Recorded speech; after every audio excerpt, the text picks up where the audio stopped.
जय हिंद दोस्तों, जोहार झारखंड। स्वागत करते हैं। तो वादा किए थे कि आपको फ्री ऑफ कॉस्ट सारे लेक्चर दिए जाएंगे, तो आप जुड़ जाइए। चलिए हम लोग शुरू करते हैं बिना हंसी मजाक के। ठीक है, हम लोग समय आने वाले समय में करेंगे। तो आज हम लोग शुरू करने वाले दोस्तों पॉलिटी। ठीक है, जनरली पॉलिटी को हम लोग बोलते हैं PSIR। ठीक है, इसका पूरा नाम ये होता है। तो ये होता है आपका political science and international relation. ध्यान रखिए दोस्तों, इसमें दो चीज़ होता है। ठीक है, इसमें क्या होता है दोस्तों, आपका दो चीज़ शामिल होता है। एक होता है आपका पॉलिटिकल साइंस। तो क्या बोलते हैं दोस्तों, पॉलिटिकल साइंस। ये आपको लिखना नहीं है, जहाँ मैं बताऊंगा वहाँ से आप इसको नोट डाउन कर सकते हैं। मैं आपको थोड़ा समझाना चाहता हूँ कि होता क्या है। ठीक है, जनरली जो टीचर क्या करते हैं कि डायरेक्टली पढ़ाना शुरू करते हैं, क्या ये पॉलिटी पढ़ते हैं, पहले समझ में आना चाहिए तो पॉलिटी होता क्यों। ठीक है, और मैं पॉलिटी इसलिए शुरू कर रहा हूँ ना, क्योंकि भारत की जो व्यवस्था है, ठीक है, ये आज पूरी दुनिया जो देश जो पूरा चल रहा है वो पॉलिटी पर ही चल रहा है। ठीक है, तो एक आपका पॉलिटिकल साइंस हो गया, और दूसरा हो गया दोस्तों आपका इंटरनेशनल रिलेशन। इसको बोलते हैं अंतर्राष्ट्रीय संबंध। अंतर्राष्ट्रीय संबंध में आप देखते होंगे कि एक देश का दूसरे देश के साथ कैसा संबंध है। इसमें ये पढ़ना पड़ता है कि कौन कौन सा इंटरनेशनल संगठन है। ठीक है, तो मैं आपको हल्का फुल्का इसका जानकारी दूंगा, क्यों? क्योंकि इंटरनेशनल संगठन का जो स्थापना कब हुआ, उसका मुख्यालय कहाँ है, वो विद द हेल्प ऑफ लोग मैप समझेंगे। ठीक है, मैप के माध्यम से देखेंगे, तो हमें हल्का फुल्का इसका जानकारी दूंगा। ये स्पेशली पता है किन के लिए होता है? तो जो आपका जो UPSC का एग्जाम हो गया, ठीक है, या स्टेट PCS का एग्जाम हो गया, वहाँ पर इसका मतलब होता है। ठीक है, मैं हिंदी में लिखूंगा, फिलहाल मैं इसको समझाने के लिए लिख रहा हूँ, ये आपको नोट डाउन नहीं करना है। पॉलिटिकल साइंस आपको दो चीज़ पढ़ना पड़ता है दोस्तों। ठीक है, पॉलिटिकल साइंस में आपको पढ़ना पड़ता है, एक आपका हो गया भारतीय संविधान। ठीक है, इसको क्या बोलते हैं दोस्तों, संविधान। ठीक है, तो एक आपको संविधान पढ़ना पड़ता है, और साथ में आपको पढ़ना पड़ता है गवर्नेंस। ठीक है, आपको साथ में क्या पढ़ना पड़ता है दोस्तों, गवर्नेंस को बोलते हैं शासन, या इसको बोलते हैं सुशासन। सुशासन, ठीक है, यानी कि जो हमारे देश की जो एडमिनिस्ट्रेटिव है, ठीक है, वो कैसे रन करती है, ये नागरिकों को कौन कौन से अधिकार दिए गए हैं। ठीक है, आप पढ़ते होंगे राइट टू एक्ट, ठीक है ना, RTI पढ़ते होंगे, आपको पढ़ते होंगे RTI एक्ट। ठीक है, ये 2005 का एक्ट है। तो ये सब एक्ट कैसे होता है, नागरिकों को कौन कौन से अधिकार दिए गए हैं, RTI एक्ट कैसे फाइल करते हैं, ठीक है, या RTI के माध्यम से कैसे आप जानकारी ले सकते हैं सरकार से, तो आपको ये पढ़ना पड़ता है। ये भी जो है टॉपिक ना, ये जो पोर्शन है ये आपको भी नहीं पढ़ना है, यानी कि जो वनडे एग्जाम का तैयारी कर रहे हैं जितने बच्चे ना, उनको ये नहीं पढ़ना है। ठीक है, हल्का फुल्का याद रखिएगा कि RTI एक्ट कब बनाई है, मैं तो आपको जब MCQ करवाऊंगा तो वहाँ पर पढ़वा दूंगा। ठीक है, लेकिन RTI एक्ट कैसे फाइल होता है, ठीक है, उसके लिए फॉर्म आता है, आपको फॉर्म 10-15 का फॉर्म आता है, उसको फिल कीजिए, उसमें आपको जिससे जानकारी मांगना है उसका पता लिखिए। ठीक है, जिस संस्था से, तो ये सब होता है। ये हो गया। अब उसमें रहिए आपको जो इंटरनेशनल रिलेशन हो गया, तो इसमें मुख्य रूप से क्या करना पड़ता है कि जो इंपॉर्टेंट इंटरनेशनल ऑर्गेनाइजेशन हो गया, ठीक है, IU, इंटरनेशनल और अंतर्राष्ट्रीय संगठन हो गए, उनका कुछ हम जानकारी रख लेंगे। ठीक है, इसको ट्रैक ऑन डिप्लोमेसी किसको बोलते हैं, ट्रैक टू डिप्लोमेसी किसको बोलते हैं, ये सब आपका UPSC लेवल में वहाँ काम आता है। लेकिन कहीं कहीं हल्का फुल्का हम लोग देख लेंगे। क्यों? क्योंकि होता क्या है ना कि अब एग्जाम में कहीं ना कहीं पूछ भी रहा है, एक लाइन में क्वेश्चन पूछ रहा है, ठीक है, बना करके कि ट्रैक वन डिप्लोमेसी किसे कहते हैं, नीचे ऑप्शन दे देगा। ठीक है, तो जब सरकार आपस में, जब सरकार दो देश की सरकार आपस में बात करते हैं, इसको ट्रैक वन डिप्लोमेसी बोलते हैं। तो ये सब कुछ बातें हैं, तो वो हम लोग अलग देखेंगे। जितने बच्चे वनडे एग्जाम की तैयारी कर रहे हैं ना, उनको मेन दिक्कत होता है कि भारत का संविधान पढ़ना है। क्या पढ़ना है दोस्तों, भारत का संविधान पढ़ना है। ठीक है, तो संविधान में, ये संविधान क्या दोस्तों, एक तरह का पुस्तक है। ठीक है, और पूरी जो भारत है, ठीक है ना, तो भारत देश की जितनी भी व्यवस्थाएं हैं या जो चल रही है, ठीक है ना, उसका प्रमुख किताब कौन सा है दोस्तों, संविधान। यानी कि संविधान से कोई भी ऊपर नहीं है, ध्यान रखिएगा। संविधान की तरह क्या है दोस्तों, कानून का किताब है। ध्यान रखिएगा दोस्तों, ये क्या है दोस्तों, कानून का एक तरह का किताब है, अर्थात इसको बोल सकते हैं दोस्तों रूल बुक है। क्या है दोस्तों, ये रूल बुक है, किसका, कंट्री का है, कि भारत देश कैसे चलेगा। ठीक है, भारत देश में नागरिकों को कौन कौन से अधिकार दिए गए हैं, ये देश कैसे चलेगा। इसका मतलब ये हुआ ना कि इस किताब से, संविधान जो हम लोग बोलते हैं भारत का संविधान, ठीक है, इस किताब से कोई भी भारत का जितना, भारत क्या जो भी अगर भारत में निवासी जो कर रहा है, ठीक है, वो इससे ऊपर नहीं है। अर्थात ना राष्ट्रपति, ना प्रधानमंत्री, ना मुख्यमंत्री, ना राज्यपाल, ना चीफ जस्टिस ऑफ इंडिया, ना CGI, ना न्यायाधीश, कोई ऊपर नहीं है। ठीक है, ठीक है, तो भारत का जो संविधान है वो किसके लिए दोस्तों, जनता के लिए है, ताकि जनता को एक सही ढंग से शासन करने का अधिकार मिल सके। ठीक है, और संविधान में क्या किया गया है दोस्तों, तो हमारे जो संविधान में लोकतांत्रिक व्यवस्था अपनाई गई है, डेमोक्रेटिक सिस्टम अपनाया गया है, जहाँ पर हम क्या करते हैं, अपने लोगों को चुनकर भेजते हैं, अपने प्रतिनिधि को, ताकि वो संविधान के हिसाब से शासन कर सके और हमारे देश को बेहतर बना सके। ठीक है, तो ये सब छोटा मोटा बात कहा गया है। ठीक है, इसमें हम लोग आगे पढ़ेंगे। तो ये रूल बुक है इंडिया का, इंडिया किस टाइप से गवर्न होगा। बात समझ आएगी नहीं आया? तो अब इसी को थोड़ा सा हम लोग थोड़ा खोल के देख लेते हैं। ठीक है, अभी मैं फिलहाल आपको इंट्रोडक्शन दे रहा हूँ, मैं आपको शुरू करूँगा। ठीक है, अब आप समझिएगा, यहाँ पर ये तो हो गया बेसिक सा बात। ठीक है, लेकिन अब ये जो रूल बुक है दोस्तों ना, ये आपका इंडिया का जो रूल बुक है, ये जिसको हम बोलते हैं भारत का संविधान बोलते हैं, तो संविधान तो बोल रहे हैं, बात तो यहाँ समझ में आ रहा है, लेकिन कुछ ऐसी बातें हैं जो देखना पड़ेगा। क्या देखना पड़ेगा कि ये जो संविधान है ना, ये संविधान जो बनाया गया है जनरली, ठीक है, तो इसका कुछ ना कुछ ऐतिहासिक पृष्ठभूमि है, हिस्टोरिकल, ठीक है, हिस्ट्री है आपका कि ये संविधान कैसे बना। ऐसा थोड़ी है कि कोई चीज़ एक दिन बन जाता है। जैसे मान लिया आपको घर बनाना है तो आप ऐसे थोड़ी बोल सकते हो कि घर एक दिन बन जाता है, नहीं बनता है भाई, घर 1 साल 1.5 साल 2 साल लगता है, ठीक है। जैसे आप लोग किसी से बात करते होंगे तो बात करने के दौरान उसको मनाने में कितना साल, 1 साल 1.5 साल, कभी कभी मानता भी नहीं है कोई, ठीक है, तो एक लंबा समय लगता है, ठीक है। तो वही बात है कि जब संविधान बना था तो संविधान में अप्रॉक्स 3 साल का समय लगा था, मैं बताऊंगा 2 साल 11 महीने 18 दिन समय लगा था। तो ये सब बात है, लेकिन अब बात करते हैं कि संविधान क्यों, ठीक है। तो ये हमारा दोस्तों ये भारत देश का सबसे सर्वोच्च किताब है, इससे कोई ऊपर नहीं है, ना व्यक्ति, ना कोई शासन या ना कोई व्यवस्था। तो जब हम संविधान को पढ़ने का शुरुआत करते हैं, ठीक है, तो इस संविधान में ध्यान रखिए दोस्तों, इस संविधान को जब खोला गया ना, तो देखा गया कि इसमें कुल कितने आर्टिकल हैं, तो देखा गया 395 आर्टिकल है, ठीक है। इसको बोलते हैं दोस्तों आर्टिकल। बोलोगे सर आर्टिकल कहाँ से आ गया, जो बच्चे नए हैं एकदम नहीं पढ़ रहे हैं उनके लिए मैं बेसिक से शुरू कर रहा हूँ, एकदम बेसिक से, एकदम हर बात मैं बताऊँगा, ठीक है। तो मैं डायरेक्टली इसमें लिख दिया 395 आर्टिकल है। अब कुछ सोचेंगे भैया किताब खोले हैं सर, आप आर्टिकल बता रहे हैं, होता क्या है। जो बच्चे सुन लिए तो उनको पता चलता है कि हर किताब में तो आर्टिकल लिखा हुआ है, ये है, उनको नहीं पता है, नहीं, मैं इसलिए बोल रहा हूँ बेसिक शुरू कर रहा हूँ, ठीक है। तो अब बात होता है कि थोड़ा सा और थोड़ा पीछे चल जाते हैं इससे। आर्टिकल तो हो गया, चलिए कोई दिक्कत नहीं है, आर्टिकल से मतलब नहीं है मेरे को, ठीक है, मतलब है लेकिन बाद में मतलब है। तो एक काम करते हैं ना कि इस संविधान की किताब को यहाँ ला के रख देते हैं। अब बात समझिएगा, जो भी नए हैं, ठीक है, उनको मैं पूरा बेसिक से समझाने वाला हूँ। ये आपका किताब हो गया, ठीक है, तेरी किताब है कि नहीं है, चलिए किताब बना दो, इसको पहले किताब बना देते हैं। देखिए पेज बन गया, ठीक है, इसमें ये संविधान लिखा हुआ है। तो ये जो संविधान लिखा हुआ है, तो ऐसा करते हैं इसमें ना हम लोग ना कि इसको हम लोग खोल देते हैं, देखते हैं खोल कर, ठीक है। जब खोल के आप देखते हैं, अपना कोई बुक को खोल कर देखते हैं, तो आपको सबसे पहले क्या मिलता है दोस्तों, यहाँ मिलता है विषय सूची। बोलते नहीं बोलते विषय सूची, इसी को इंग्लिश में बोलते हैं कंटेंट। क्या बोलते हैं, कंटेंट बोलते हैं। और इसमें आपका टॉपिक लिखा रहता है, 1 2 3 4 5 जो भी टॉपिक, ठीक है ना, लिखा रहता ही रहता है। तो उसी प्रकार संविधान की तरह क्या है दोस्तों, किताब है, जिसमें शुरुआत में जब खोलिएगा ना तो यहाँ पर विषय सूची बना हुआ है, ठीक है। और कुल कितना विषय सूची बना हुआ है, तो 25 बना हुआ है, ठीक है। और जब उस विषय सूची खोलिए, जैसे मान लीजिए कि अगर हम कोई पहला अपना विषय सूची खोलते हैं, पहला टॉपिक, पहला चैप्टर खोलते हैं, मान लीजिए वो पहला चैप्टर का संबंध लाइट से है, ठीक है, हमको यहाँ प्रकाश के बारे में पढ़ना है। तो जब हम लाइट चैप्टर को खोलेंगे तो पहला चैप्टर जब हम अंदर खोलते हैं अंदर क्या क्या लिखा हुआ है, तो अंदर में जो भी चीज़ लिखा हुआ रहेगा ना, वो उसका संबंध किससे होगा, सबका संबंध लाइट से होगा। तो उसी प्रकार संविधान निर्माताओं के द्वारा, ठीक है ना, संविधान निर्माताओं के द्वारा क्या किया गया इसमें, ठीक है ना, देश को चलाने के लिए कुछ बातें लिख दी गई, ठीक है ना।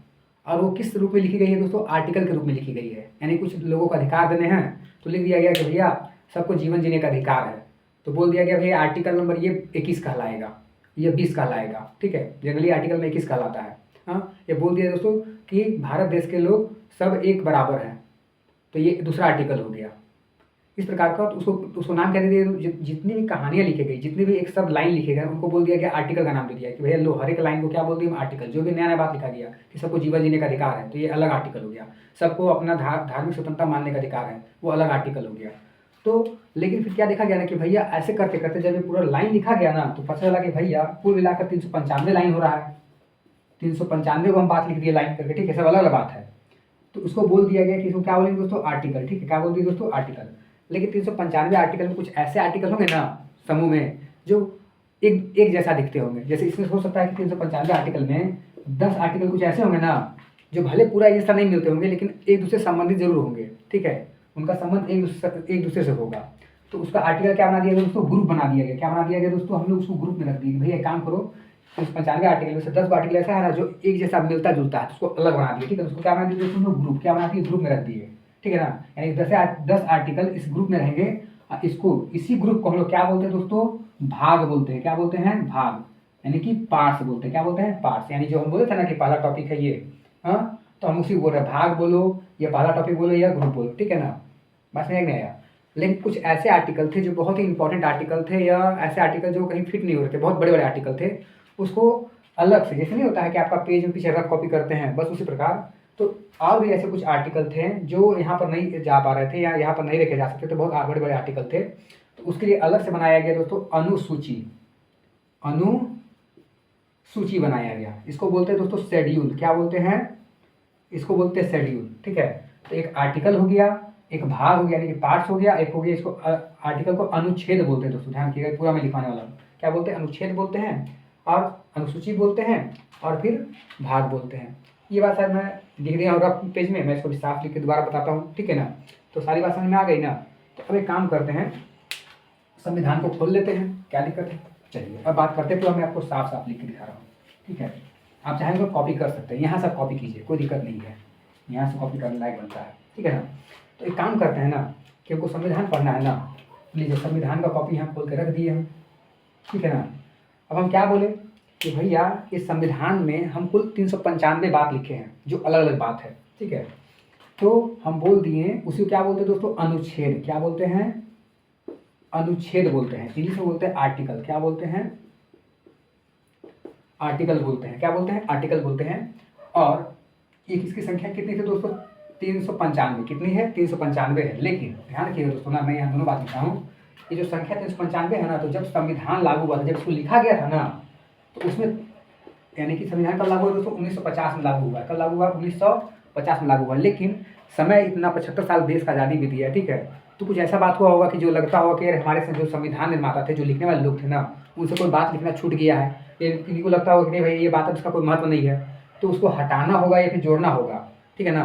तो इसमें हटाने जोड़ने का जो काम होता है ना, तो वो भी तो संसद करती है, हमारे देश की सरकार करती है। तो उसमें बहुत सारी चीज़ हटाया भी गया, बहुत सारी चीज़ जोड़ा भी गया, ठीक है। तो वर्तमान में इसकी जो कुल संख्या है वो अप्रॉक्स 450 से अधिक है, ठीक है ना। ये अभी वर्तमान स्थिति है, ठीक है ना। तो 450 से अधिक है। तो अभी हम इसको कोई थोड़ी, अब देखिए आपसे कोई पूछेगा तो शुरुआत का पूछ सकता है कि अब कितना, लेकिन पूछेगा वर्तमान में कितना है, तो 450 से अधिक है। आप काउंट भी मत कीजिए, ठीक है ना। बेसिक पूछ सकता है, ये नहीं पूछेगा। अब क्या बोलते हैं दोस्तों, ये आर्टिकल है, तो इसमें कुछ ऐसे आर्टिकल है, कुछ ऐसी बातें हैं ना जो एक जैसी दिखती है, तो उसको एक अलग घर में रखा जाता है, ठीक है ना। तो इसको अलग अलग घर में रखेंगे ना दोस्तों, तो उसको बोलते हैं भाग। क्या बोलते हैं? भाग। इसको इंग्लिश में बोलते हैं पार्ट्स। क्या बोलते हैं? पार्ट्स, ठीक है, PART, ठीक है ना। पार्ट्स बोलिए, कोई एस लिखिए, ठीक है ना, पार्ट्स। तो इसकी कुल संख्या यानी 395 आर्टिकल क्या किए ना हम, जो एक जैसे मिलते थे उसको सबको अलग अलग घर में रख दिए कि भाई तुम लोग 10 लोग एक जैसा मिलता है, तो लोग तुम लोग एक जगह रखो। तो कुल मिलाकर जब 395 आर्टिकल को हम बांटे ना, तो कुल 22 भाग में बांट दिए, ठीक है। अब बात समझिएगा, जब 22 भाग बांटे ना, तो अब क्या, हम क्या बोले, आर्टिकल की जब संख्या बढ़ रही है तो फिर घर का भी तो संख्या बढ़ाना पड़ेगा हमको, ठीक है ना, रूम का संख्या बढ़ाना पड़ेगा। तो वर्तमान में इसकी संख्या कुल 25 है। कितनी है दोस्तों? 25 है। अब बात करते हैं इसके अलावा जो अनुसूची, ऐसी बातें जो न यहाँ की जा सकती थी, न यहाँ की जा सकती थी, कुछ बातें ऐसी थी जो थोड़ी बड़ी बड़ी बातें थी, तो उसके लिए अलग से बना दिया गया अनुसूची। अनुच्छेद अलग है, अनुसूची अलग है। तो इसको बोलते हैं दोस्तों शेड्यूल। क्या बोलते हैं दोस्तों हम लोग? तो बोलते हैं शेड्यूल बोलते हैं। क्या बोलते हैं? शेड्यूल। इसकी संख्या शुरुआत में 8 थी और अब वर्तमान में 12 हो गई। कितनी हो गई दोस्तों? 12, ठीक है ना। तो ये बात है, आपको बात साथ क्लियर हो गई? क्लियर हो गया, ठीक है। तो ये बेसिक था कि अनुच्छेद की संख्या 395 है, भाग 22 था शुरुआत में, अभी 25 है, और अनुसूची की संख्या, अनुसूची मतलब शेड्यूल, ठीक है, तो इसकी 8 थी और 12 हो गई है। अब बात समझिए, लेकिन ऐसा हो सकता है ना कि आप सोचिए कि भारत देश इतना बड़ा देश है, ठीक है, तो अब सब कुछ एक किताब में लिखना पॉसिबल तो नहीं ना है। आप लोग भी नोट्स बनाते होंगे तो होता होगा ना कि यार इतना नोट्स बनाने के बाद भी लगता है कि यार और नोट्स लिखना पड़ेगा इसी में, ठीक है ना, होगा कि नहीं होगा। तो सरकार भी सोची ना कि भैया ये जो संविधान है ना, ये हमको एक तरह का बाउंड्री देता है, ठीक है। बाउंड्री समझते हैं? आपके माता पिता बोलते होंगे बाबू तुमको खाली जाना है तो तुम वहाँ जाना, वहाँ जाना, यहाँ जाना, ठीक है। यानी कि आपके माता पिता जब छोटे होंगे या अभी भी जो है, तो आपके माता पिता हिदायत देते होंगे कि बाबू तुम खेलने जाना है ना, जाओ खेलने, लेकिन याद रखना कि तुम वो जो है ना उधर उस नदी के पार नहीं जाओगे, नदी के पार नहीं जाओगे। तो उसी प्रकार ये जो संविधान जो बुक है ना, ये क्या किया है ना, एक तरह का सीमा तय कर दिया है, एक बाउंड्री बना दिया है। जैसे मान लो कि एक तरह का ये सीमा तय कर दिया है, ठीक है। और सीमा किसके लिए तय किया है? तो बताओ, कानून बनाने की शक्ति किसको दिया गया दोस्तों? सरकार के पास है ना। हमें भी मैं सरकार ले रहा हूँ, ठीक है, संसद बोल सकता हूँ, लेकिन किसी जो बच्चे एकदम नहीं पढ़े हैं, जो इसका बेसिक है, उनको मैं समझाने के लिए बोल रहा हूँ सरकार ले रहा हूँ, ठीक है, ताकि वो बात समझ में आए। तो काम है सरकार का, क्या काम है दोस्तों? सरकार का काम है कानून बनाने का। तो सरकार का जब भैया सरकार पावर में है, सरकार कुछ भी कर सकती है। हो सकता है कानून बना देगी कि आज से पानी पीना अपराध है, आज से लड़की से बात करना अपराध है, आज से रात में कोई फोन बात नहीं करेगा, तो बड़ा बवाल हो जाएगा भाई कि ये देखो यार हमारे ये तो रात में बात करने का अधिकार छीना जा रहा है, ठीक है। तो उसी में सरकार को ये अधिकार है कानून बनाने का। लेकिन सरकार जो भी कानून बनाएगी तो सरकार को हमेशा ध्यान रखना है ना कि ये संविधान का बाउंड्री है।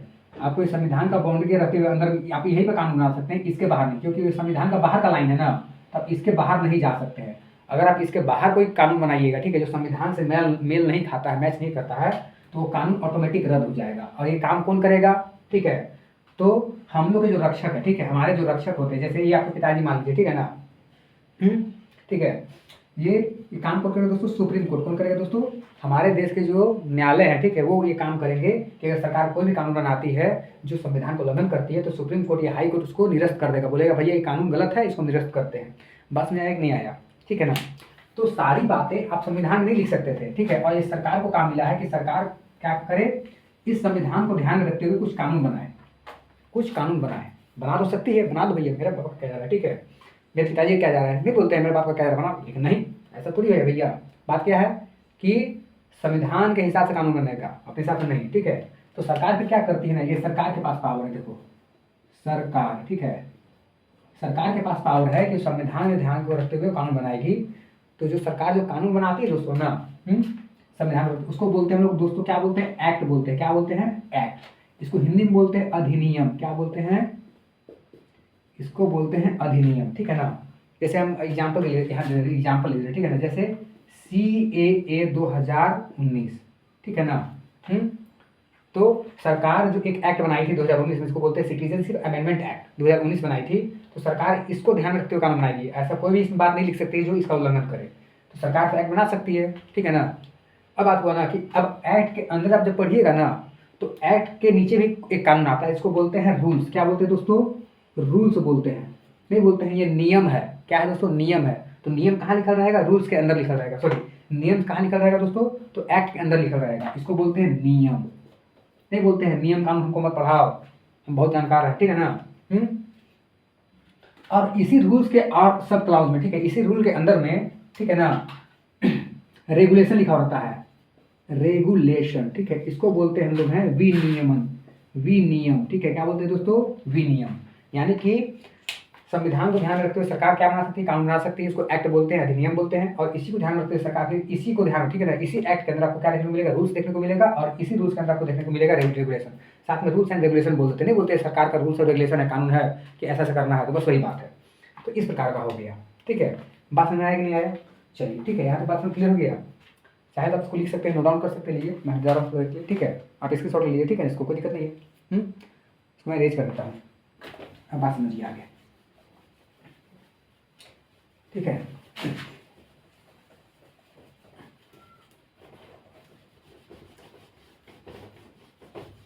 क्लियर हो गया? अब बात समझते हैं ना, ये जो संविधान है, ठीक है ना, तो आपको पता चल गया कि संविधान है, ठीक है, चलिए कोई दिक्कत नहीं है, हो तो गया संविधान। अब आप समझिए कि इसी में आपको एक चीज़ समझना चाह रहे दोस्तों, ठीक है ना। आपको पता होगा 2023 का बात है, ठीक है, ये 2023 इसलिए बताना चाह रहा हूँ ना, हो सकता है कहीं कुछ आपका काम आ जाए। तो आपको बताया था दोस्तों कि सबसे सर्वोच्च किताब कौन है दोस्तों? संविधान। यानी कि संविधान से ना कोई बड़ा है ना कोई छोटा, सॉरी, संविधान से कोई बड़ा, सब कोई छोटा है, ठीक कहा जाता है, ना बाप बड़ा, ना भैया सबसे बड़ा रुपया, ठीक है। तो यही संदर्भ में कहा जा सकता है, ठीक है ना, व्यक्ति बड़ा, ना कोई शासन व्यवस्था, बड़ा कौन है? संविधान बड़ा है। तो सरकार के द्वारा 2023 में काम किया गया था ना, कि सरकार के द्वारा कुछ कानून बनाया गया था, ठीक है। हमेशा कानून बनते रहता है, लेकिन आपको इसलिए समझाने के लिए बोलना चाह रहे हैं ना कि इसका संबंध अभी कहीं ना कहीं आपको सुनने में थोड़ा अच्छा लगेगा कि अरे ऐसा भी होता है, ऐसा ही होता है, तो हाँ समझ में आएगा। तो सरकार क्या की थी? 2023 में कुछ कानून बनाई थी, एक्ट बनाई थी, अधिनियम बनाई थी, ठीक है। तो इसका नाम था BNS 2023, ठीक है। फिर एक बनाई थी BNSS 2023। बोले सर आप ये क्या लिख रहे हैं? मैं समझाना चाह रहा हूँ, ठीक है ना।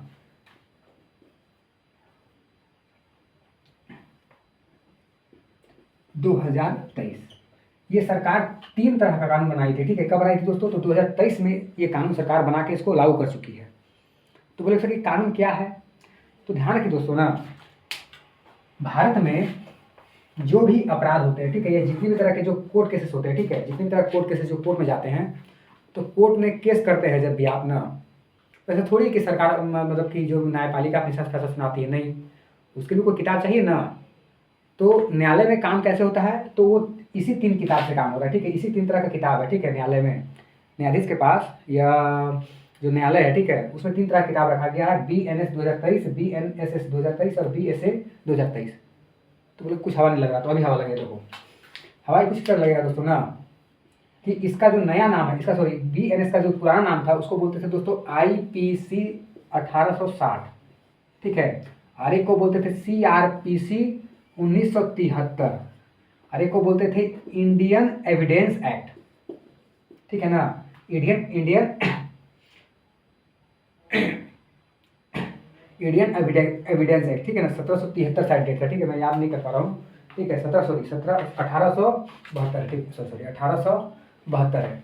बस समझ आया कि नहीं आया। देखिए पहले क्या था दोस्तों ना, कि हमारे देश में ये जो IPC, इसको बोलते हैं दोस्तों Indian penal code, Indian penal code, और इसको क्या बोलते हैं, भारतीय न्याय संहिता, भारतीय न्याय संहिता बोलते हैं। तो भारत में किस कृत्य के लिए, और आप कोई काम कर रहे हैं, तो कौन सा कृत्य अपराध कहलाएगा और कौन सा कृत्य, कौन सा गलती अपराध नहीं कहलाएगा, उसके लिए हमको पहले IPC का 1860 का किताब था, ठीक है, वो देखना पड़ता था। लेकिन ये बहुत ही अंग्रेजों द्वारा बनाया गया कानून था, ठीक है ना। तो इसको सरकार बोली कि भाई हम अंग्रेज का कानून ढूंढेंगे, तो सरकार इसको खत्म करके अब क्या लेके आई है, अब नया लेके आ गई है, इसी के स्थान पर बोलते उसको भारतीय न्याय संहिता 2023, ठीक है ना। जैसे फॉर एग्जाम्पल आपको बताना चाह रहे दोस्तों, आप लोग पढ़ते होंगे 420, क्या पढ़ते हैं दोस्तों, IPC की धारा 430, या पढ़ते होंगे 302, पढ़ते नहीं पढ़ते हैं, IPC की धारा 302 पढ़ते कि नहीं पढ़ते हैं, पढ़ते हैं ना, हाँ पढ़ते नहीं पढ़ते हैं।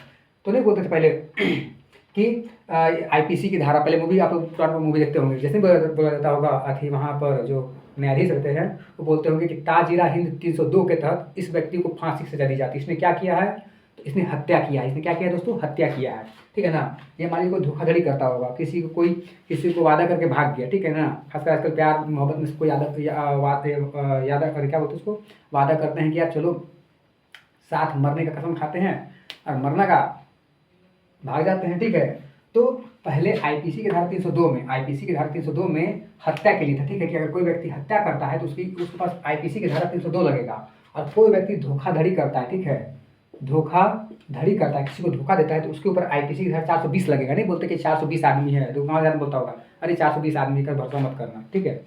तो वही बात है, लेकिन जब इसको खत्म करके अब यहाँ पर ला दिया गया कि भैया अब हम लोग इससे काम नहीं करेंगे बल्कि इससे काम करेंगे, ठीक है ना। उसी प्रकार अभी जो था ना 302, पहले IPC की धारा 302 में था ना ये ना, हत्या वाला ना, अब ये किसमें चला गया दोस्तों, तो 101 में। कहाँ चला गया, 101 में, यानी कि BNS की धारा 101 में हत्या के लिए प्रावधान किया गया है।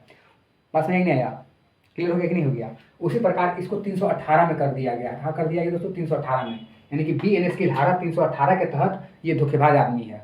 तो अब बोलना होगा कि कौन धोखेबाज आदमी है, तो बोलना कि 318 आदमी है। कौन सा है, 318 आदमी है, अर्थात ये धोखेबाज आदमी है, ठीक नहीं है। उसी प्रकार पहले जो CRPC, ठीक है, ये रूल बुक होता है कि कोर्ट में कैसे प्रोसीडिंग होगा, ठीक है ना, कि कोर्ट में कैसे ट्रायल होगा, कैसे सजा दिया जाएगा, कैसे पूछताछ किया जाएगा, उसके लिए CRPC था 1973 का। ये इसको क्या किया, 1973 लिखा हुआ है ना, ये पहले ये 1860 का था, उसको एक बार संशोधन किया जा चुका है 1973 में। लेकिन अब सरकार बोली कि नहीं हम नया लेके आते हैं, तो सरकार द्वारा नया लाया गया, ठीक है ना, भारतीय नागरिक सुरक्षा संहिता। और ये हो गया, देखो ये इंडियन एविडेंस एक्ट है कि कौन कौन सा चीज़ प्रमाण माना जाएगा, कौन कौन सा चीज़ प्रमाण नहीं माना जाएगा, तो इसको भी हटा कर फिर नया सरकार द्वारा लाया गया।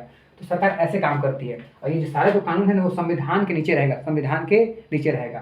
बस नहीं, तो सरकार कुछ इस प्रकार रूप में काम करती है, और इसी के हिसाब से देश रूल होता है।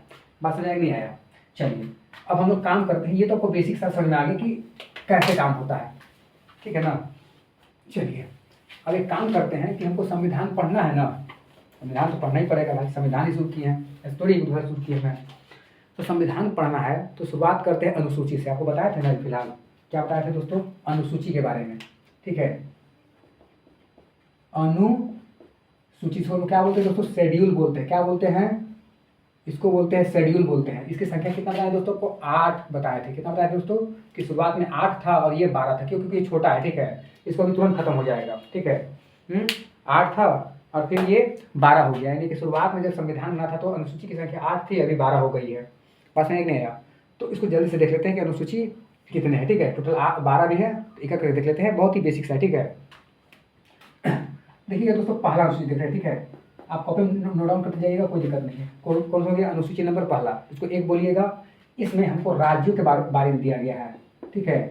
तो राज्यों के बारे में बताया गया, यानी कि भारत में तो जितने राज्य हैं ना उनके बारे में हमको जानकारी अगर देखना है ना कि भारत में जो राज्य दिए गए हैं उनके बारे में कौन कौन जानकारी दिया गया है ना, तो हमको अनुसूची नंबर 1 खोल के देखना पड़ेगा। इसमें क्या बताया गया है कि राज्य का नाम क्या है, उसका क्षेत्रफल कितना है, ठीक है, उसका उसकी कौन कौन सी सीमाएं लगती है, बात नहीं आ रहा है। तो उसमें कुल कितने डिस्ट्रिक्ट हैं, आपको जितना भी राज्य के बारे में जानकारी देखना है बताओ। इसको एक बुक में थोड़ी लाया जा सकता है एक जगह पर, नहीं ना, इसको तो बहुत बड़ा चीज़ हो गया ना, इसको अलग निकाल कर रख दिया गया है। तो राज्यों के बारे में आपको जानकारी चाहिए, ठीक है ना, तो आपको अनुसूची नंबर 1 खोलना पड़ेगा। बात समझ में आया कि नहीं आया? अब देखिए अनुसूची नंबर 2 देखते हैं, ठीक है। अनुसूची नंबर 2, अब बताइए राज्य को कौन चलाता है? नेता। कौन चलाता है? नेता लोग चलाता है। नेता लोग बहुत बदमाश होता है, तो बहुत अच्छे भी नेता लोग होते हैं, देखो देखो, ठीक है। तो नेता लोग पहले क्या बोलता है? पहले शपथ लेगा या पहले पैसा खाएगा? तो पहले पैसा खाता है। पहले क्या खाता है दोस्तों? पैसा खाता है। इसको बोलते हैं वेतन। क्या बोलते हैं दोस्तों? ये तो खाली खाने वाली चीज़ है, ठीक है। साथ में यहाँ घूस लिखना चाहिए था, लेकिन क्या बोले, घूस लिखेंगे तो भी उठा के पुलिस वाला आपको ले जाएगा, ठीक है ना, तो घूस नहीं लिख सकते हैं। तो नेता लोग क्या लेता है दोस्तों? सैलरी लेता है।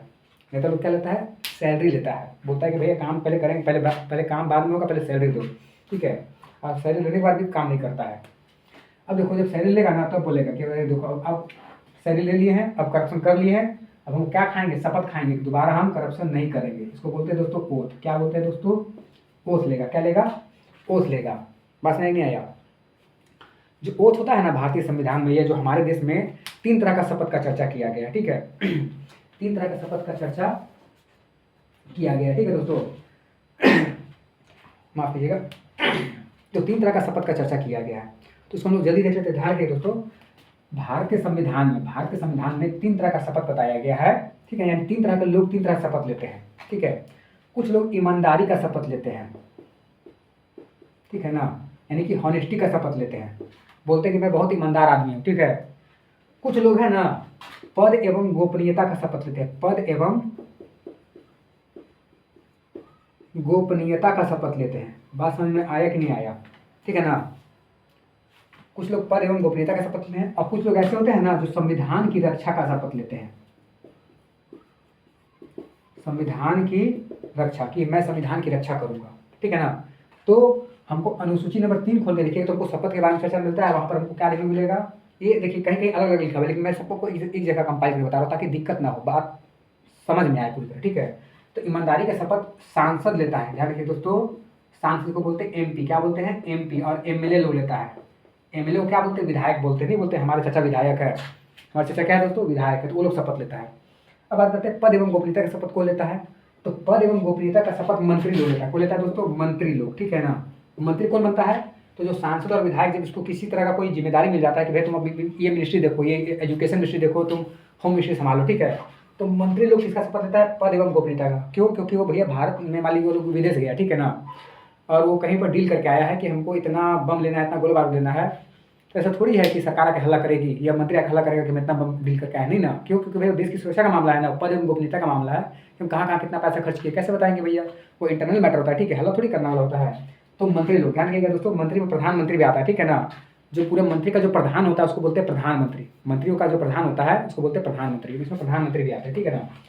संविधान की रक्षा का शपथ कौन कौन लेता है दोस्तों? तो आपके देश का ध्यान रखिए दोस्तों, आपके जितने भी जो न्यायाधीश है इसको बोलते हैं जज। क्या बोलते हैं दोस्तों? इसको हम लोग बोलते हैं जज। और जो देश के राष्ट्रपति हो गए इसको पी लिख देते हैं, ठीक है ना, और एक को लिख देते हैं गवर्नर, ध्यान रखिए दोस्तों। तो संविधान की रक्षा का शपथ कौन कौन लेता है? चाहिए लिख लीजिएगा, ठीक है ना। आपका न्यायपालिका में जितने भी जो न्यायाधीश हो गए वो शपथ लेते हैं, आपके राष्ट्रपति महोदय शपथ लेते हैं, और आपके गवर्नर महोदय जिसको बोलते हैं राज्यपाल, राज्य के राज्यपाल, देश के राष्ट्रपति और जज, ठीक है, वो हाई कोर्ट के जज हो चाहे सुप्रीम कोर्ट के जज हो, ठीक है ना। तो संविधान की रक्षा की शपथ लेते हैं। आई होप आपको सारी बात क्लियर हो गई दोस्तों, ठीक है। चलिए आगे बढ़ते हैं, इसको चाहे लिख लीजिएगा। अब बात करते हैं चौथी बार, ठीक है, मैं एक बार हट जाऊँगा, ठीक है, उसको स्क्रीनशॉट ले लीजिएगा, ये लिखते चलिएगा। अब इसको याद कैसे करना है ना, बात कीजिएगा, इसको 2-3 बार अपने मन में बोलना है। जैसे राज्य, पहला अनुसूची नंबर 1 राज्य, अनुसूची नंबर 2 वेतन, अनुसूची नंबर 2 वेतन, अनुसूची नंबर 3 तो शपथ। शपथ में 3 तरह बताया गया। ईमानदारी का शपथ कौन लेगा? तो सांसद और विधायक लोग शपथ लेगा। पद एवं गोपनीयता का शपथ मंत्री लेगा, और संविधान की रक्षा का शपथ राष्ट्रपति, राज्यपाल और भारत देश के जितने न्यायाधीश है वो शपथ लेते हैं। चलिए आगे बढ़ते हैं दोस्तों, ठीक है। इसमें, ठीक है ना, राज्यों में राज्यसभा समझते हैं दोस्तों, राज्यसभा सीटों का बंटवारा, सीटों का बंटवारा, ठीक है ना। बात समझिएगा, राज्यों में राज्यसभा सीटों का बंटवारा, अर्थात प्रत्येक राज्य, पता आपको दोस्तों 28 राज्य है और 8 केंद्र शासित प्रदेश है, ठीक है ना। तो यहाँ पर राज्य एवं, यहाँ कर सकते हैं राज्य एवं यूटी, ठीक है ना, दोनों रख सकते हैं, ठीक है। राज्य एवं यूटी में राज्यसभा, आपको पता होगा कि संसद में दो सदन होते हैं, लोकसभा और राज्यसभा। तो राज्यसभा में जो सीट का बंटवारा होता है ना, वो राज्यों के अनुसार होता है, वहाँ की सरकार चुनकर भेजती है। तो राज्यसभा सीटों का बंटवारा कैसे होगा और उसमें राज्यों को कितना कितना सीट दिया जाएगा। जैसे फॉर एग्जाम्पल अगर बात करूँ झारखंड की, किसकी बात करूँ दोस्तों, झारखंड की, तो यहाँ पर लोकसभा की सीट 14 सीट है, कितना है दोस्तों, 14 सीट है, और राज्यसभा का सीट 6 को मिला है, कितना मिला है दोस्तों, 6 को मिला है, ठीक है ना। तो हर एक राज्य का अलग अलग है, तो उसका बंटवारा किया गया है कि राज्यसभा का सीट कहाँ कहाँ कितना दिया गया है ना, उसको अगर हमको खोल के पढ़ना है तो उसके लिए हमको अनुसूची नंबर 4 जाना पड़ेगा। कहाँ जाना पड़ेगा, अनुसूची नंबर 4 खोल के देखना पड़ेगा कि राज्यों को और केंद्र शासित प्रदेश, यूटी मतलब क्या हो गया, यूनियन टेरिटरीज, यानी केंद्र शासित प्रदेशों में राज्यसभा सीटों का बंटवारा। डायरेक्टली आप आरएस में लिख सकते हैं, कोई दिक्कत नहीं है। जब समझ में आ जाएगा तो डायरेक्टली में आरएस लिख सकते हैं। जहाँ मैं पहले पढ़ाता था डायरेक्टली आरएस लिख देता था, क्योंकि वहाँ समझाना पड़ रहा था। यहाँ पर मैं आपको ऑफलाइन पढ़ा रहा हूँ तो पूरी बात लिखनी पड़ेगी, ठीक है। तो आप ये देख सकते हैं, बात में नहीं आया, इसको लिख लीजिएगा होता है, ठीक है। क्लियर हो गया। चलिए अब आगे बढ़ते हैं इसको जल्दी से, ठीक है।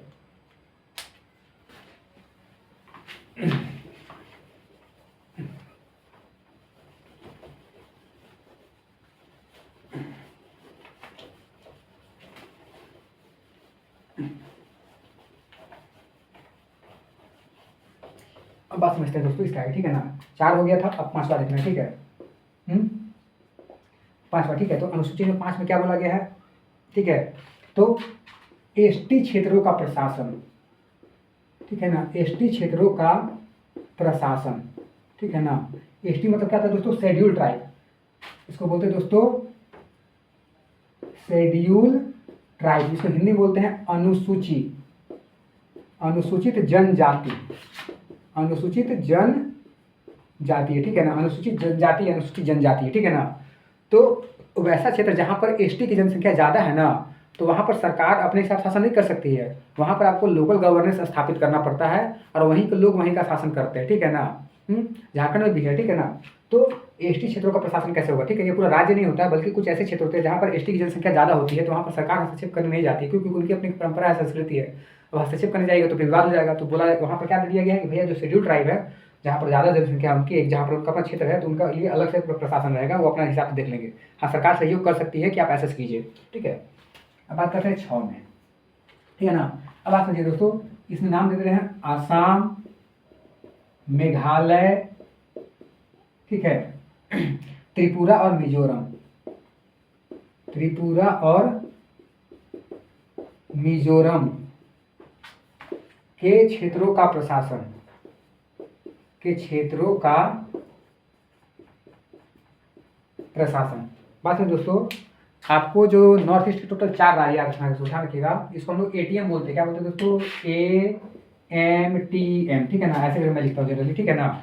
तो असम, मेघालय, त्रिपुरा, मिजोरम, असम, मेघालय, त्रिपुरा, मिजोरम, असम, मेघालय, चारों बोली याद रहेगा, असम, मेघालय, त्रिपुरा, मिजोरम, ठीक है ना। तो ये 4 राज्य ऐसे हैं ना जहाँ पर जनजाति की जनसंख्या पूरे राज्य भर में फैली हुई है, ठीक है, पूरे राज्य ही जनजाति है, ठीक है।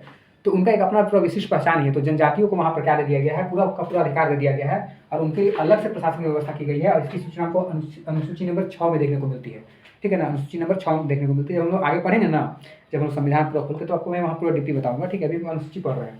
इसके लिए दोस्तों यहाँ पर क्या होता है ना कि इन राज्यों में आपको प्रवेश करना है, घूमने जाना है अंदर में ना, तो वहाँ दोस्तों ILP लेना पड़ेगा, ठीक है ना। इसको बोलते हैं इनर लाइन परमिट बोलते हैं। क्या बोलते हैं, इनर लाइन परमिट लेना पड़ेगा वहाँ की सरकार से कि हम चाहते हैं कि असम के अंदरूनी क्षेत्र में हमको घूमना है, तो वहाँ की गवर्नेंस आपको इनर लाइन परमिट देगी, तभी आप घूम सकते हैं, अन्यथा घूम नहीं सकते हैं। अगर पकड़ा गए विदाउट इनर लाइन परमिट आपको बहुत मारेगा, ठीक है, तो नहीं जाना है। चलिए, पास में नहीं आया। अब बात करते हैं 7वां, ठीक है ना। इसको इरेज कर रहा हूँ, चाहो तो लिख लीजिए, ठीक है, इसको सब ले लीजिएगा, ठीक है ना। अब आगे देखते हैं इसको। 7वां थोड़ा बड़ा है, ठीक है। देखिएगा दोस्तों 7वां, ठीक है। 7वां क्या किया गया है ना, तो केंद्र सरकार, केंद्र एवं राज्यों के बीच विषयों का बंटवारा, विषयों का बंटवारा। यानी दोस्तों जो विषय यहाँ पर जो शब्द आया है, इसका विषय का मतलब होता है शक्तियों। क्या होता है दोस्तों, शक्तियों का बंटवारा यानी कि पावर का बंटवारा, ठीक है ना। क्या था दोस्तों, तो केंद्र सरकार और राज्य सरकार के बीच में क्या किया गया है ना, विषयों का बंटवारा किया गया है। किन विषयों का बंटवारा किया गया है, तो बंटवारा करने का तात्पर्य ये होता है ना कि बंटवारा करने का तात्पर्य ये होता है दोस्तों कि सरकार देखती है ना कि भैया कौन कौन से विषय पर केंद्र सरकार कानून बनाएगी और कौन कौन से विषय पर राज्य सरकार कानून बना सकती है। जैसे आपको पता होगा नागरिकता, तो नागरिकता के संबंध में कोई भी कानून बनाना है ना तो वो केंद्र सरकार कानून बनाती है, क्योंकि नागरिकता का विषय देश का विषय है, राज्य का विषय नहीं है। जैसे हम लोग बोलते होंगे कि हम लोग भारत देश के नागरिक हैं, कभी आप बोले हैं कि हम झारखंड के नागरिक हैं, क्यों, क्योंकि झारखंड में कोई नागरिकता लागू होता ही नहीं है।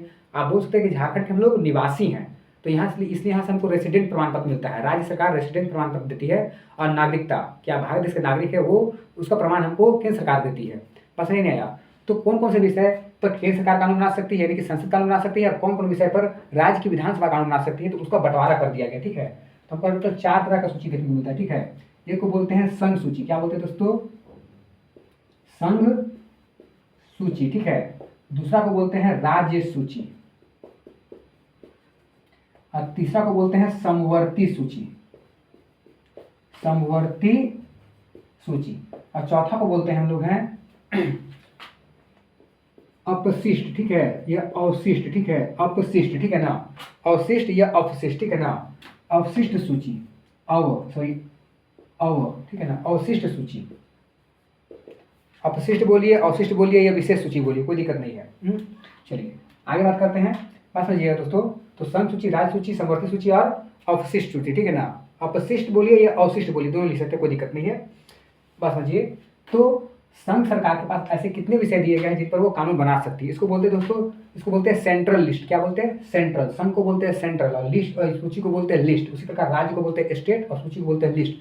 समवर्ती को बोलते हैं कंकरेंट और अवशिष्ट को बोलते हैं अवशिष्ट, ठीक है। अवशिष्ट को बोलते हैं रेसिडुअल। रेसिडुअल मतलब होता है जो बचा खुचा, ठीक है ना। तो रेसिडुअल लिस्ट कौन कौन सा होगा, ध्यान रखिएगा, जब संविधान बना था ना तो उस समय इनको 97 विषय दिए गए थे, 97 विषय पर ये कानून बना सकते थे, ठीक है ना। लेकिन इनको बढ़ाकर संविधान संशोधन करके इसमें टोटल 100 विषय कर दिए गए हैं। जो राज्य को शुरुआत में दिए गए थे दोस्तों 66 विषय दिए गए थे जिन पर कानून बना सकते थे, ठीक है ना। लेकिन अब इनको घटाकर 61 कर दिया गया है, कुछ यहाँ से विषय निकाल करके समवर्ती सूची में डाल दिया गया है, ठीक है। और इसमें शुरुआत में समवर्ती सूची, बता रहा समवर्ती सूची किसको बोलते हैं, ठीक है। इसमें 47 विषय दिए गए, ठीक है ना। ये कर दिए गए हैं 52, कितने कर दिए दोस्तों, 52।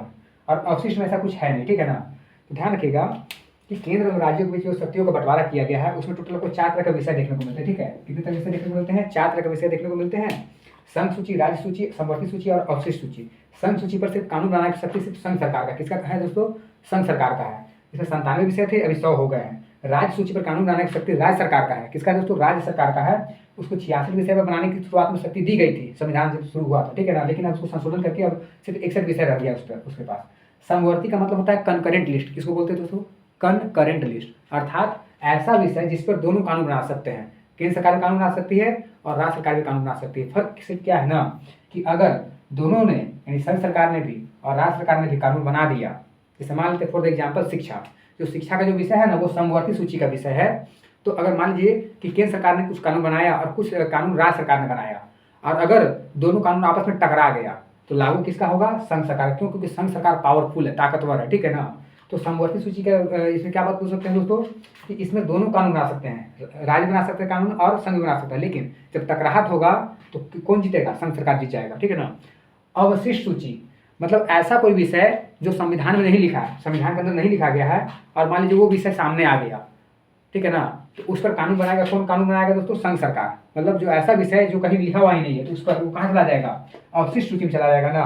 और उस पर कानून बनाने की शक्ति किसका है दोस्तों, तो संसद का, अर्थात केंद्र सरकार का है पावर।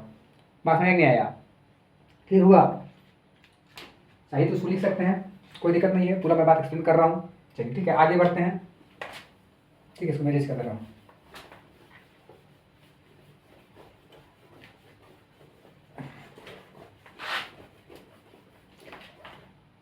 अब बात समझिए दोस्तों, 8वां, ठीक है ना, जो 8वां नंबर का अनुसूची है इसमें भाषा दिया गया है दोस्तों, क्या दिया गया है, भाषा, इसको बोलते हैं लैंग्वेज। क्या बोलते हैं, 8वां अनुसूची में क्या है, इसको भाषा दिया हुआ है, लैंग्वेज बोलते हैं।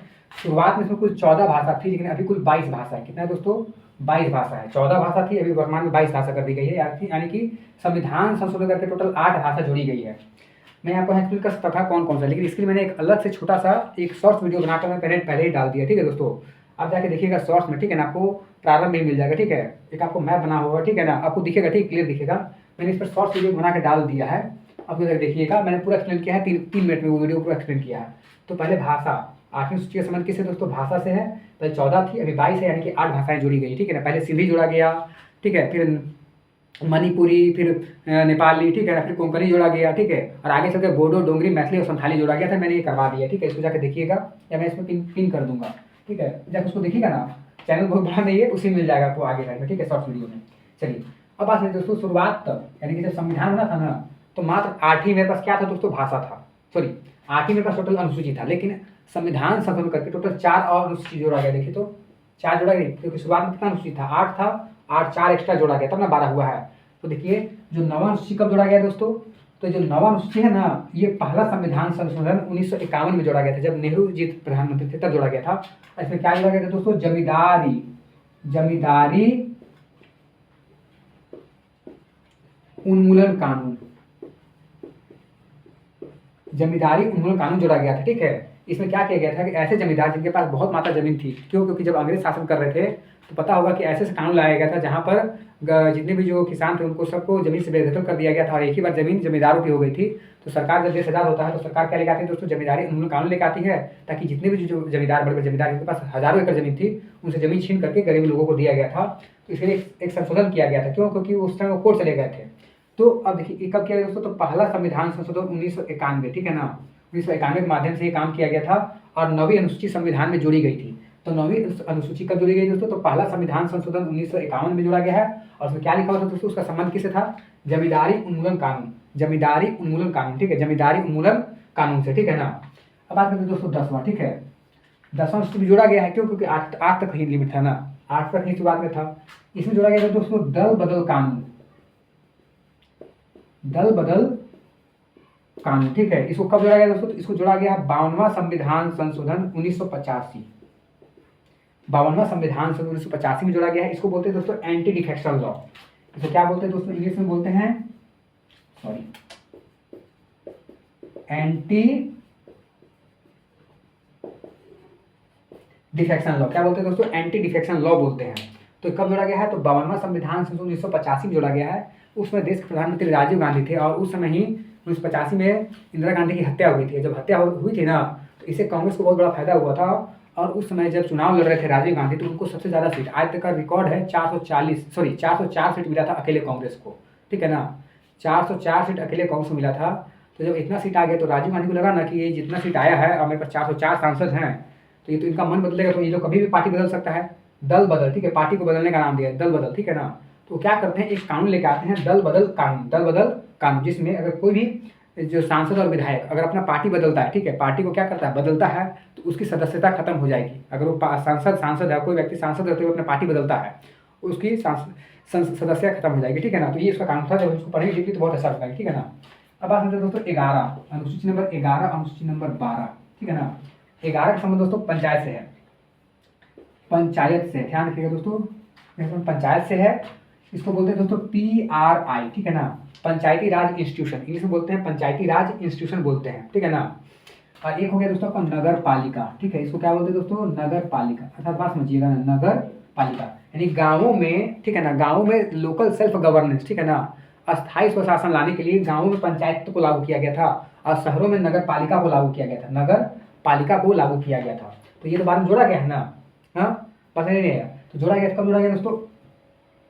ठीक है, ये जोड़ा गया है 73वां संविधान संशोधन 1992 को जोड़ा गया है, और ये जोड़ा गया है 74वां संविधान संशोधन 1992 को जोड़ा गया है। लेकिन लागू जाके ये 1993 में हुए, ठीक है ना। लागू कब हुए दोस्तों? तो ये लागू हुआ है 1993 में, सॉरी 1993 में ये लागू किया गया, ठीक है ना। तो कहीं 1993 मिलेगा तो डोंट वरी, ठीक है ना। तो पंचायत, ध्यान रखिए दोस्तों, पंचायत को यानी कि 11वीं अनुसूची कब जोड़ा गया है? तो 73वां संविधान से 1992 के माध्यम से जोड़ा गया है, और नगर पालिका को जोड़ा गया है 74वां संविधान से 1992 के माध्यम से। टोटल ये आपकी अनुसूची हो गया। बात समझ में आया दोस्तों? आई होप आपको सारी बात समझ में आ रही होगी। आप चाहे तो स्क्रीनशॉट ले सकते हैं, ठीक है। आप अगर इसको ज़्यादा अगर बढ़ाते हैं, ठीक है, क्योंकि पता होगा मैं चाहता हूँ लाइव क्लास आए, ठीक है दोस्तों। कमेंट पढ़ने में थोड़ा अच्छा लगता है, कुछ बच्चे जुड़े रहते हैं, तो कुछ बोलने का मन करता है, लेकिन अगर ऐसे ही रिकॉर्ड करते रहते हैं तो लगता है क्या बोल रहे हैं, ठीक है, समझ में नहीं आता है। लेकिन कोई दिक्कत नहीं है दोस्तों, आप इसको शेयर कर सकते हैं। मैं आपको फ्री ऑफ कॉस्ट, ठीक है, मैं आपको बोल रहा हूँ कि और भी अगर आप लोग अगर जुड़ते हैं इसमें तो मैं आपको फ्री ऑफ कॉस्ट सब कुछ देने को तैयार हूँ, ठीक है। कोई दिक्कत नहीं है, अगर पढ़ना है, जीवन में पढ़ाई शिक्षा सबके लिए फ्री होनी चाहिए, ठीक है। तो मैं चाहूँगा कि प्रयास करूँगा कि आपको फ्री ऑफ कॉस्ट सब कुछ मिले। तो अपने दोस्तों को शेयर कीजिए। अगर 50 सब्सक्राइबर जल्दी हो जाएंगे, ठीक है ना, अगर 50 सब्सक्राइबर हो जाते हैं ना, क्योंकि मेरे को मेन दिक्कत 50 सब्सक्राइबर क्यों, क्योंकि तभी मैं यहाँ से लाइव कर पाऊँगा, ठीक है ना। मेरे को लाइव करने का मन है, क्योंकि मैंने लाइव ही क्लास लिया है, रिकॉर्डेड में पहली बार मैं ले रहा हूँ। तो लाइव अगर हो जाती है तो बहुत अच्छी बात होगी, ठीक है दोस्तों। तो चलिए आपसे दोबारा कल मिलेंगे दोस्तों, ठीक है। जय हिंद, जोहार झारखंड।